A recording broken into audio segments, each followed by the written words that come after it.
بسم اللہ الرحمن الرحیم۔ السلام علیکم۔ آج کی اس ویڈیو میں شداد کی جنت کا آپ کے ساتھ شیئر کروں گی کہ شداد کون تھا، اس کی جنت کیسی تھی، اس کا اور اس کی جنت کا انجام کیا ہوا۔ شداد اور قوم عاد کے بارے میں قرآن مجید میں اللہ تعالیٰ نے کیا ارشاد فرمایا۔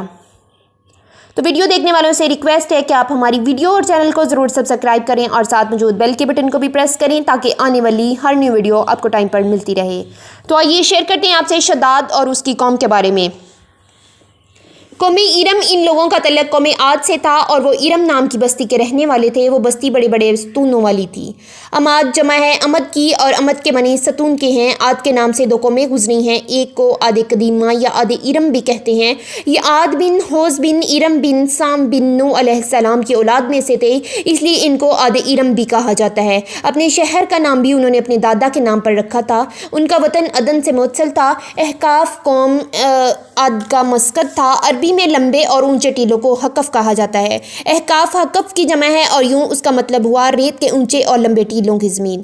قوم عاد یہاں 8,500 سال قبل آباد تھی۔ قرآن مجید کی ایک سورت کا نام بھی سورہ احقاف ہے۔ قوم عاد کی طرف حضرت ہود علیہ السلام مبعوث کیے گئے تھے، لیکن قوم عاد کی بدگمانیوں کے سبب جب انہیں تباہ کر دیا گیا تو حضرت ہود حضر موت کی طرف مراجعت کر گئے۔ ان کی رہائش احقاف کے علاقے میں تھی۔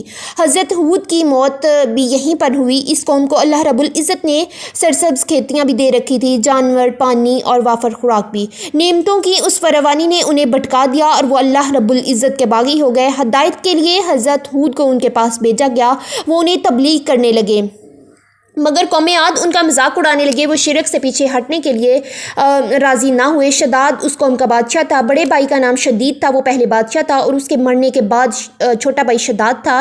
اس نے اقتدار سنبھالا۔ اللہ تعالیٰ نے اس قوم کو غیر معمولی قد و قامت اور قوت دے رکھی تھی۔ ان میں ہر شخص کا قد کم از کم 12 گز کا ہوتا تھا۔ طاقت کا یہ حال تھا کہ بڑے سے بڑا پتھر جس کو کئی آدمی مل کر بھی نہ اٹھا سکے، ان کا ایک آدمی ایک ہاتھ سے اٹھا کر پھینک دیتا تھا۔ یہ لوگ طاقت کے بل بوتے پر پورے یمن پر قابض ہو گئے تھے۔ شداد بادشاہ کی حکومت یمن سے عراق اور بعض روایات کے مطابق ایران تک پھیلی ہوئی تھی۔ حضرت ہود علیہ السلام نے شداد بادشاہ کو بھی سمجھانے کی کوشش کی، مگر اس کا دل بھی بند تھا۔ دونوں کے درمیان بات چیت ہوئی۔ شداد نے حضرت ہود علیہ السلام سے پوچھا کہ اگر میں ایمان لے آؤں تو مجھے کیا فائدہ ہوگا؟ حضرت ہود علیہ السلام نے فرمایا تم پر جنت حلال ہو جائے گی۔ شداد نے پھر سوال کیا کہ جنت کیا ہے؟ حضرت ہود علیہ السلام نے اسے جنت کے بارے میں بتایا۔ شداد نے دعویٰ کیا کہ یہ کیا بڑی بات ہے، میں بھی ایسی جنت تیار کر سکتا ہوں۔ حضرت ہود علیہ السلام نے شداد کو اور اس کو کفر و شرک سے روکنے کی بڑی کوشش کی، مگر وہ نہ سمجھ پایا۔ شداد نے جنت بنانے کا فیصلہ کر لیا۔ اس نے سلطنت کے تمام بڑے معمار اکٹھے کیے اور احقاف میں ارم کے مقام پر 20 کوس لمبی اور چوڑی جنت بنوانی شروع کر دی۔ 100 معتبر افراد کو بلایا، ہر ایک کو 1,000 آدمی پر مقرر کیا اور تعمیر کے سلسلے میں ان کو اپنا نقطۂ نظر اور پسند سے آگاہ کیا۔ دنیا کے سب حکمرانوں کو حکم دیا گیا کہ سونے اور چاندی کی اینٹیں بنوا کر لائی جائیں۔ پھر سونے اور چاندی کی اینٹیں لگا دی گئیں اور جوہرات بھی لٹکائے گئے۔ اس میں دودھ، شہد اور پانی کی نہریں بھی بن گئیں۔ دنیا جہاں کے درخت، پھل پھول بھی لگوا دیے گئے۔ قوم عاد بلند ستونوں پر محلات بنانے کی ماہر تھی۔ تو دوستو، شداد کی جنت میں یہ فن عروج پر تھا۔ ریت کے ٹیلوں کے درمیان بلند و بالا ستون تھے اور ان ستونوں پر سونے اور چاندی کی عمارتیں کھڑی تھیں۔ شداد نے فیصلہ کر رکھا تھا کہ وہ جنت پوری بننے کے بعد اس میں قدم رکھے گا۔ 12 سال کی مدت میں یہ شہر جب سجاوٹ کے ساتھ تیار ہو گیا تو تمام امراء اور ارکان دولت کو حکم دیا گیا کہ سب اس میں آباد ہو جائیں۔ پھر شداد اپنے تمام لشکر کے ہمراہ انتہائی تکبر اور غرور کے ساتھ اس شہر کی طرف روانہ ہوا۔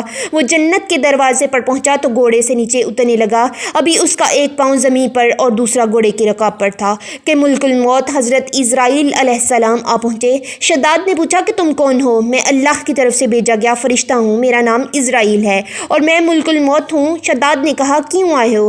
حضرت اسرائیل بولے مجھے حکم ہوا ہے کہ تمہاری روح قبض کی جائے۔ شداد بادشاہ نے ان سے جنت میں داخل ہونے کی مہلت مانگی، مگر حضرت اسرائیل علیہ السلام نے فرمایا کہ اللہ کا حکم ہے کہ تمہیں جنت میں داخل نہ ہونے دیا جائے جو تم نے بنوائی ہے۔ وہ بہت رو رو کر التجا کرتا رہا، مگر حضرت اسرائیل علیہ السلام نے روح قبض کر لی۔ قرآن مجید میں اللہ نے ارشاد فرمایا ارم ستونوں والا شہر۔